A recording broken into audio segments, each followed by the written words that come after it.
Black బస్టర్లు లేవు, success అన్న మాట అసలే లేదు. హీరో ఎవరైనా సినిమా ఏదైనా ఫ్లాప్ మాత్రమే రిజల్ట్ గా మిగులుతోంది. బాలీవుడ్ లో వరుసగా సినిమాలు డిజాస్టర్ అవుతుండటంతో ఇండస్ట్రీని కాపాడుకునే పనిలో పడ్డారు ప్రొడ్యూసర్లు. హీరోల రెమ్యూనరేషన్ ఒక్కటే కాదు, ఎక్స్ట్రా ఖర్చులకు కూడా కోత పెట్టాలని థింక్ చేస్తున్నారు నిర్మాతలు. అసలు బాలీవుడ్ లో వరుస ఫ్లాప్లకు కారణాలేంటి? హీరోల రెమ్యూనరేషన్ తగ్గించడం సాధ్యమేనా? బాలీవుడ్ నిర్మాతల సంచలన నిర్ణయం. హీరోల రెమ్యునరేషన్ కు కోత పెట్టే ప్లాన్. ప్రొడక్షన్ కాస్ట్ కూడా తగ్గాలంటున్న ప్రొడ్యూసర్లు. హీరో రెమ్యునరేషన్ 100 కోట్లు. ప్రొడక్షన్ మెయింటెనెన్స్ కు ప్రతిరోజు 50 లక్షలు. ఇక జూనియర్ ఆర్టిస్టులు, పోస్ట్ ప్రొడక్షన్, మూవీ ప్రమోషన్ అంతా కలిపి 200 కోట్లకు చేరుకుంటుంది.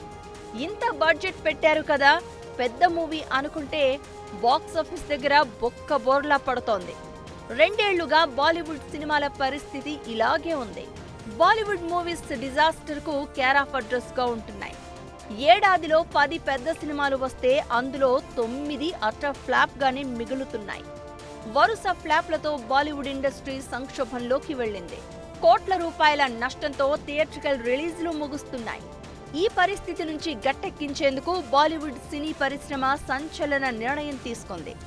2-3 ఏళ్లుగా షారుఖ్ ఖాన్ తప్పించి ఆమీర్ ఖాన్, సల్మాన్ ఖాన్, అక్షయ్ కుమార్, రణ్వీర్ సింగ్ లాంటి అగ్ర హీరోల సినిమాలు పెద్దగా ఆడలేదు. సినిమాకు పెట్టిన బడ్జెట్ కు, రిలీజ్ అయ్యాక వస్తున్న కలెక్షన్లకు చాలా గ్యాప్ ఉంటోంది. హీరోల రెమ్యునరేషన్స్, మిగతా ప్రొడక్షన్ కాస్ట్ అంతా కలిపి మూవీ బడ్జెట్ పెరిగిపోవడమే దీనికి కారణమని భావిస్తున్నారు బాలీవుడ్ నిర్మాతలు.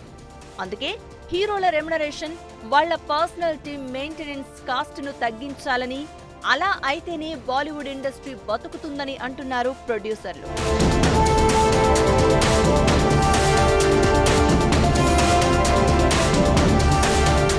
ప్రొడ్యూసర్ల ప్రపోజల్ కు కొందరు బాలీవుడ్ స్టార్ హీరోలు ఓకే చెప్పినట్లు తెలుస్తోంది. తమ రెమ్యునరేషన్లు తగ్గించుకునేందుకు హీరోలు అంగీకరించడంతో మరికొందరిని ఒప్పించేందుకు ప్రయత్నిస్తున్నారు ప్రొడ్యూసర్లు. రెమ్యునరేషన్ తగ్గించుకోవడానికి పెద్ద హీరోలను ఒప్పిస్తే మిగతా హీరోలు, జూనియర్ ఆర్టిస్టులు అందరూ తమ పారితోషికం తగ్గించుకుంటారని భావిస్తున్నారు బాలీవుడ్ ప్రొడ్యూసర్లు. ఆన్ గోయింగ్ మూవీస్ బడ్జెట్లలో కూడా చేంజెస్ చేస్తున్నారు. ఎక్కడైతే ఎక్కువగా ఖర్చు పెట్టకూడదో అక్కడి నుంచి వృధాను తగ్గించే స్టెప్స్ స్టార్ట్ చేశారు. త్వరలో ట్రాక్ ఎక్కబోతున్న మూవీస్ బడ్జెట్ కూడా కట్ చేస్తున్నారు. హీరో, హీరోయిన్లతో పాటు ఆర్టిస్టుల పర్సనల్ టీమ్ రెమ్యునరేషన్ తగ్గింపుపై కూడా డిస్కషన్స్ జరుగుతున్నాయి. ఇవన్నీ చేస్తే ఓవరాల్ గా మూవీ బడ్జెట్ తగ్గి అప్పుడే కలెక్షన్లకు ఇన్వెస్ట్ చేసిన దానికి బ్రేక్ ఈవెన్ పొజిషన్ అయినా ఉండే అవకాశం ఉంది. మూవీ బడ్జెట్ తగ్గించడమే కాదు, ప్రమోషన్స్ ఖర్చు కూడా తగ్గించాలని డిసైడ్ చేశారు. బాలీవుడ్లోనే కాదు, గతంలో టాలీవుడ్లో కూడా రెమ్యునరేషన్ తగ్గింపు ప్రస్తావన వచ్చింది. అప్పట్లో కొందరు స్టార్ హీరోలు తాము తీసుకుంటున్న పారితోషికాన్ని తగ్గించుకున్నారు.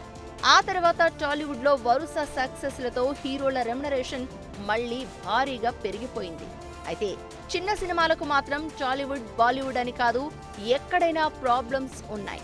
తక్కువ బడ్జెట్ తో తెరకెక్కిస్తున్న మూవీస్ ను సిల్వర్ స్క్రీన్ మీదకి ఎక్కించేందుకు పడరాని పాటలు పడుతున్నారు ప్రొడ్యూసర్లు. ఫ్యాన్స్ కు కిక్కు లేదు, ప్రొడ్యూసర్లకు ప్రాఫిట్స్ లేవు. హీరోల రెమ్యునరేషన్ మాత్రం 100 కోట్లు.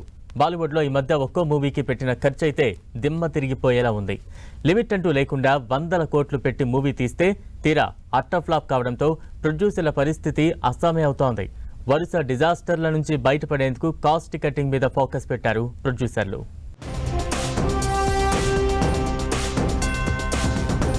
బాలీవుడ్ లో వరుస ఫ్లాప్లు, ప్రొడ్యూసర్లకు వరుస షాక్లు. Historical, emotional, action, thriller, mythological genre ఏదైనా, మూవీ ఏ హీరోదైనా ఫైనల్ రిజల్ట్ ఫ్లాప్ గా మిగులుతోంది.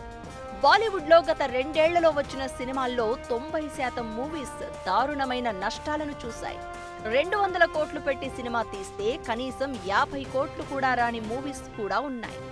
ఇలా 1-2 కాదు, 10ల సంఖ్యలో మూవీస్ డిజాస్టర్ కావడంతో బాలీవుడ్ ఇండస్ట్రీ సంక్షోభంలోకి వెళ్లిపోయింది. ఒకప్పుడు 100 కోట్ల బడ్జెట్ అంటే అమ్మో అంత బడ్జెటా అని నోరెళ్లబెట్టేవాళ్లు. ఇప్పుడు ఒక్కో హీరోయే 100 కోట్ల రెమ్యునరేషన్ తీసుకుంటున్నారు. మరి హీరోయే 100 కోట్లు తీసుకుంటే director, heroine, music, technicians, production అన్నీ కలిపి ఎన్ని వందల కోట్ల బడ్జెట్ అవుతుంది? తీరా 500 కోట్ల బడ్జెట్ పెట్టి సినిమా తీసినా అది హిట్ అవుతుందన్న గ్యారెంటీ లేదు.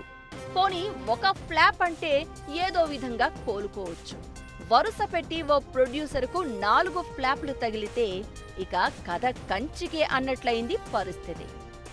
ఏ ఇండస్ట్రీలో అయినా మూవీ మొత్తం బడ్జెట్లో హీరో రెమ్యునరేషనే ఎక్కువగా ఉంటుంది. అందుకే అక్కడి నుంచి కాస్ట్ కటింగ్ స్టార్ట్ చేసింది బాలీవుడ్ ప్రొడ్యూసర్స్ టీమ్. ఒక్కో స్టార్ హీరో రెమ్యునరేషన్ 100 కోట్ల పైనే ఉంది. వారి క్యారవాన్లు, వారి పర్సనల్ సిబ్బంది ఖర్చు అంతా కలిపి మూవీ పూర్తయ్యేసరికి ఒక్క హీరో మీదనే 120 కోట్ల వరకు ఖర్చు అవుతుందని అంచనా. ఒక్కో హీరో 9 మంది పర్సనల్ సిబ్బందితో సెట్కు వస్తారని, hair stylist, makeup men, costume designer, body guards ఇలా ఒక్కొక్కరు రోజుకు 1,00,000 నుంచి 2 లక్షలు తీసుకుంటున్నారని చెప్తున్నారు. ఈ డ్యామేజ్ ని కంట్రోల్ చేసుకుని బ్యాకప్ అయ్యేందుకు కాస్ట్ కటింగ్ ను స్టార్ట్ చేశారు ప్రొడ్యూసర్లు. హీరోల రెమ్యునరేషనే కాకుండా అతని సిబ్బంది, వాళ్ల క్యారవాన్లు, ఇతర ఖర్చులన్నీ కలిపి రోజుకు 20 లక్షల వరకు ఎక్స్ట్రా ఖర్చు అవుతూ ఉండడంతో తడిసి మోపెడవుతోంది. నెల రోజులు షూటింగ్ నడిస్తే 6 కోట్ల వరకు పై ఖర్చులే అవుతున్నాయని అంచనా. ఇలా అయితే రాబోయే రోజుల్లో ఇంకా బడ్జెట్ పెరిగి బాలీవుడ్ సినిమాకు ప్రాఫిట్ అన్నదే ఉండదని అలర్ట్ అవుతున్నారు ప్రొడ్యూసర్లు. మినిమం గ్యారంటీ హీరోలుగా పేరున్న స్టార్లకు కూడా ఫ్లాపులు తప్పకపోవడంతో బాలీవుడ్ ప్రొడ్యూసర్లు పీకల్లోతు నష్టాల్లోకి వెళ్లిపోయారు. అజయ్ దేవగన్ మెయిన్ రోల్లో రీసెంట్ గా వచ్చిన మూవీ మైదాన్ ఫ్లాప్ అయింది. బోనీ కపూర్ ఈ మూవీని నిర్మించారు. పాజిటివ్ టాక్, రివ్యూలతో రిలీజ్ అయిన మూవీ ఊహించని విధంగా పెద్ద డిజాస్టర్ గా మిగిలిపోయింది. 250 కోట్లు పెట్టి నిర్మించిన ఈ మూవీ కనీసం 50 కోట్ల మార్కు కూడా దాటలేకపోయింది. అక్షయ్ కుమార్ నటించిన బడే మియాన్ చోటే మియాన్ మూవీ కూడా ప్రేక్షకులను పెద్దగా ఆకట్టుకోలేదు. 350 కోట్లతో తెరకెక్కించిన ఈ మూవీ సగం రెవెన్యూ కూడా కలెక్ట్ చేయలేదని బాలీవుడ్ వర్గాల టాక్. ఈ మూవీతో నిర్మాతలకు 250 కోట్ల నష్టం వచ్చినట్లు అంచనా. షారుఖ్ ఖాన్ మూవీ జవాన్, పఠాన్ మూవీస్ తప్ప 2023 నుంచి ఇప్పటి వరకు బ్లాక్ బస్టర్ అని టాకు తెచ్చుకున్న మూవీలు వేళ్ల మీద లెక్క పెట్టొచ్చు. 1-2 సినిమాలు మినహా అయితే ఫ్లాప్, మరి స్టార్ హీరో అయితే యావరేజ్ టాక్ నడుస్తోంది. బాలీవుడ్ సినిమాలు అంటేనే భారీ బడ్జెట్ మూవీస్. సక్సెస్ కు కేర్ ఆఫ్ అనే సిచ్యువేషన్ నుంచి డిజాస్టర్లకు డెస్టినేషన్ గా మారిపోయింది. 100 కోట్లతో మూవీ నిర్మించి చివరకు పెట్టిన డబ్బులు కూడా రాకపోతే నిర్మాతల పరిస్థితి ఏంటన్న దానిపై బాలీవుడ్ లో కొన్నాళ్లుగా చర్చ జరుగుతోంది. డైరెక్టర్, హీరో, హీరోయిన్, ఆర్టిస్టులు అంతా బానే ఉంటున్నారు. కానీ 100 కోట్లు పోసి సినిమా తీస్తే చివరకు అప్పులు, ఆవేదన తప్ప ఆస్తులు ఏం ఉండడం లేదని గగ్గోలు పెడుతున్నారు ప్రొడ్యూసర్లు. స్టార్ హీరోల స్టార్డమ్ ను దృష్టిలో పెట్టుకుని పెద్ద బడ్జెట్, భారీ అంచనాలతో మూవీ నిర్మిస్తే తీరా బాక్సాఫీస్ దగ్గర బొక్కబోర్లా పడడంతో ఆస్తులమ్మి సినిమాలకు తెచ్చిన అప్పులు కట్టే పరిస్థితి వచ్చింది అంటున్నారు ప్రొడ్యూసర్లు. 1 కాదు 2 కాదు 100 కోట్ల నష్టం వస్తూ ఉండడంతో వాటిని పూడ్చుకోవాలంటే ఎన్ని సినిమాలు తీస్తే సాధ్యమవుతుందో అర్థం చేసుకోవాలని హీరోలకు విజ్ఞప్తి చేస్తున్నారు. కాస్ట్ అండ్ క్రూ రెమ్యునరేషనే కాదు, ప్రొడక్షన్ కాస్ట్ తగ్గింపుపై కూడా ఫోకస్ పెట్టారు. మల్టిపుల్ క్యారవాన్స్, 10 మంది అసిస్టెంట్లు, ఫ్లైట్ ఛార్జెస్ వంటి వాటిలో కాస్ట్ కటింగ్ కు రెడీ అయింది బాలీవుడ్ ఇండస్ట్రీ. స్టూడియో, డైరెక్టర్ల ఫీజ్, లొకేషన్ షూట్స్ వీటన్నింటి మీద కూడా రీవర్క్ చేయాలని హిందీ ఫిల్మ్ ఇండస్ట్రీ భావిస్తోంది. అడ్డు అదుపు లేకుండా పెరిగిపోతున్న బడ్జెట్ ను కంట్రోల్ చేసి రివైజ్ చేయకపోతే బాలీవుడ్ లో సినిమాలను నిర్మించడం కష్టమవుతుందని చెప్తున్నారు. చూద్దాం మరి బాలీవుడ్ ప్రొడ్యూసర్ల నిర్ణయంపై స్టార్ హీరోల నుంచి ఎలాంటి రెస్పాన్స్ వస్తుందో.